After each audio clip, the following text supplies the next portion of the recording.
వక్ఫ్ board సవరణ bill ఒకటి తీసుకొని వచ్చారు. దాని సుప్రీంకోర్టులో ఇప్పుడు స్టేటస్ కో వచ్చింది.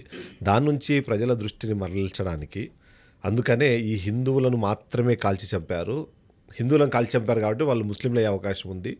మనము ఈజీగా టార్గెట్ చేయగలిగే అవకాశం ఉన్నది పాకిస్తాన్ కాబట్టి ఆ దేశం నుంచి వచ్చిన వాళ్ళు లేదా ఆ దేశం స్పాన్సర్ చేసిన వాళ్ళు అన్నదాన్ని ఇప్పుడు ఒక వర్షం తీసుకొచ్చే ప్రయత్నం చేస్తున్నారు. సో దాన్ని ఏమంటారు మీరు? అసలు టెర్రరిస్టులకు సప్లయింగ్ కంపెనీగా మారిందే పాకిస్తాన్. హఫీజ్ సయ్యద్ అనేటోడు ఈరోజు నిన్న అనుకుంటా నిన్న మీరు నదీ జలాలు ఆపేస్తే మీ ఊపిరి ఆపేస్తామని చెప్తున్నాడు. నీకు సంబంధమే లేదు, నదీ జలాలకు సంబంధం లేదు. ఒక టెర్రరిస్టుకు పాకిస్తాన్కు సంబంధం లేదు. నిజంగానే ఆ టెర్రరిస్టు ఎక్కడున్నాడంటే పాకిస్తాన్లో ఉన్నాడు. పాకిస్తాన్లో ఎక్కడి నుంచి మాట్లాడుతున్నాడంటే మీడియా నుంచి మాట్లాడుతున్నాడు. అంటే అక్కడ ఉన్నటువంటి గవర్నమెంట్కి తెలియదా వాడు టెర్రరిస్ట్ అని? నువ్వెందుకు ఆపలేకపోతున్నావు అని? మరి మీరు ఎందుకు ఆపలేకపోతున్నావు? పాకిస్తాన్ హస్తమే లేదు అంటే ఇక్కడ ఉన్నటువంటి వాళ్ళు ఇప్పుడు పాకిస్తాన్ అందరినీ బయటికి వెళ్ళగొట్టాలి, భారతదేశం నుంచి బయటికి వెళ్ళగొడదామని చూస్తున్నారు. తెలంగాణలో చూసుకుంటే ఇంతకుముందుకు 208 మంది నిన్నటిదా అనుకున్నారు, ఈ రోజు చూసుకుంటే 213 మంది అయినారు. ఇంకా ఎక్కువగా పెరిగేటువంటి అవకాశం ఉంది.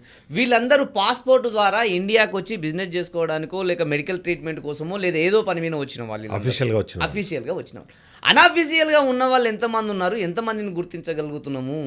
దానికి ఒక చట్టం అంటూ ఉండాలి. ఆ చట్టాన్ని తేవాలంటేనే కాల్వట్టి గుంజుతున్నారు కదా మీరు. ఆ చట్టాన్ని ఇప్పుడు మీరు ఇంతకుముందు వక్ఫ్ బోర్డు గురించి మాట్లాడారు. 40 ఎకరాల రామ మందిరం గురించి మాట్లాడినప్పుడు 40 ఎకరాలు రామ మందిరానికి ఎందుకు అని ఇదే కాంగ్రెస్ గవర్నమెంట్, కాంగ్రెస్ గుహానా మేధావులు వాళ్ళందరూ సెక్యులర్లు అందరూ వ్యతిరేకించారు. కానీ 9 లక్షల ఎకరాలు భారతదేశంలో ఉన్నటువంటి భూమి, 9 లక్షల ఎకరాలు వక్ఫ్ బోర్డు దగ్గర ఉంది. ఆ వక్ఫ్ బోర్డు దగ్గర ఉన్నటువంటి భూమి జనాలకు మంచి చేయడానికి ఉపయోగిద్దాం అనుకుంటే అది చెడు ఆలోచన. 40 ఎకరాలకు సంబంధించేమో దాన్ని వ్యతిరేకిస్తావు. 9 లక్షల ఎకరాలు గుంజుకొని 9 లక్షల ఎకరాలను వాళ్ళకు ఒక ముస్లిం వాళ్ళకే అంటే ఒక పేద ముస్లింలకు వాళ్ళకు చేసే విధంగా, వాళ్ళకి హెల్ప్ అయ్యే విధంగా చేద్దామంటే దానికి కూడా నువ్వు అడ్డుపడుతున్నావు. అంటే దేనికోసం భారతదేశంలో అంటే కేవలం అవతల గవర్నమెంట్ ఏది చేసినా దానికి అడ్డు చెప్పనీకే మాత్రమే మీరున్నారు. కొంతమంది ఉన్నారు నేను పాకిస్తాన్ను ప్రేమిస్తున్నా అంటాడు. ఆ పాకిస్తాన్ను ప్రేమించేటోడు ఈడెందుకు వస్తున్నారు? ఆయన పోయి పాకిస్తాన్లో చావు. మరి నిన్న మొన్న నీకు ఎమ్మెల్సీ వచ్చింది, మళ్ళీ నీకు జీతం ఇస్తున్నారు, మళ్ళీ మీనికెళ్ళి జనాల సొమ్మెందుకు తింటున్నావు? ఆడబోయి ఉండు మరి, గీడెందుకుంటున్నావు? మరి ఇప్పుడు అందరు పాకిస్తాన్ మీద ప్రేమ చూపించే పాకిస్తాన్ జనాల మీద ప్రేమ చూపించే కానీ నీ పక్కన ఉన్నోడు చచ్చిపోతున్న మాత్రం పట్టించుకోవు. నువ్వు ప్రతిదీ రాజకీయ కోణంలో కాదు, కొంచెం మనసుతోనూ కూడా ఆలోచించాల్సి వస్తుంది, కొంచెం రాజకీయంగా కూడా ఆలోచించాల్సి వస్తుంది. ప్రస్తుతానికి మనమందరం భారతీయులం అనేటువంటిది గుర్తించగలిగాం. ఇప్పుడున్న పరిస్థితుల్లో పాకిస్తాన్ రియాక్షన్స్ మనం ఒకవేళ అబ్జర్వ్ చేస్తే, మొదటగా సరే కాశ్మీర్లో ఉన్న వాళ్ళ రియాక్షన్స్ అబ్జర్వ్ చేసామనుకోండి, కాశ్మీర్లో ఉన్న వాళ్ళు చాలా క్లియర్ చెప్తున్నారు, ఏదో మేము 3 పూట్ల భోజనం చేస్తున్నాము.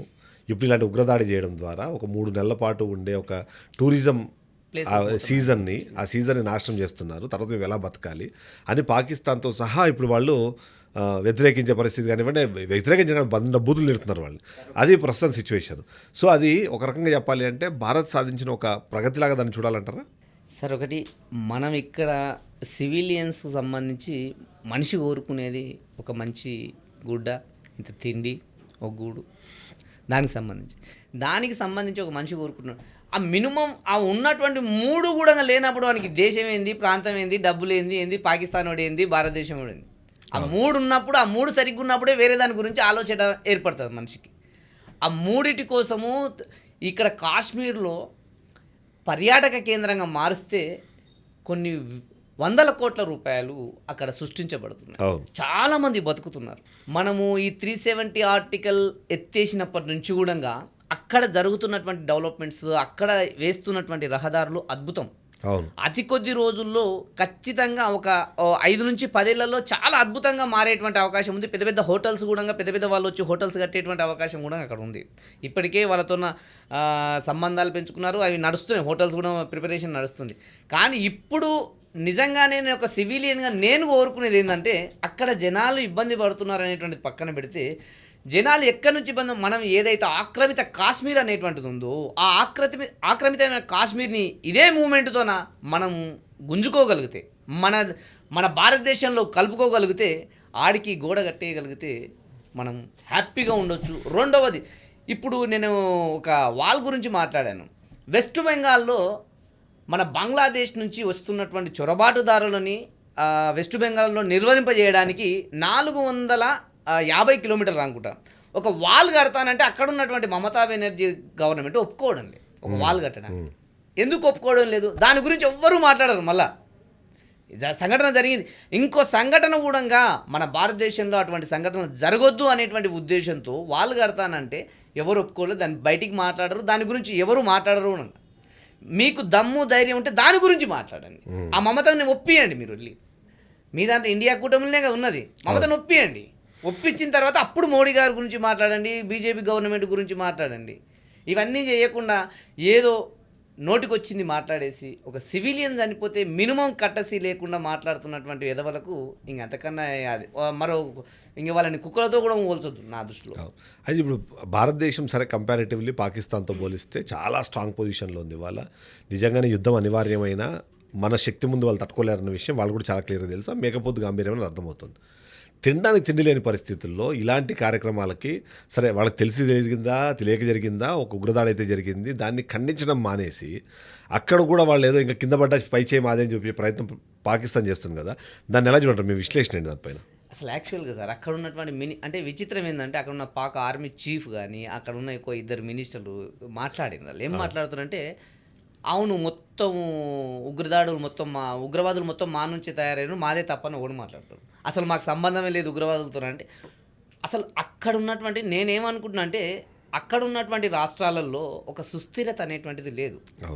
ప్రతి రాష్ట్రం ఒక దేశంగా మారాలి అనేటువంటి ఉద్దేశంతోనే అక్కడ ఇది మొత్తము ప్రొటెస్ట్ నడుస్తుంది. ఈ ప్రొటెస్ట్ నుంచి వాళ్ళందరినీ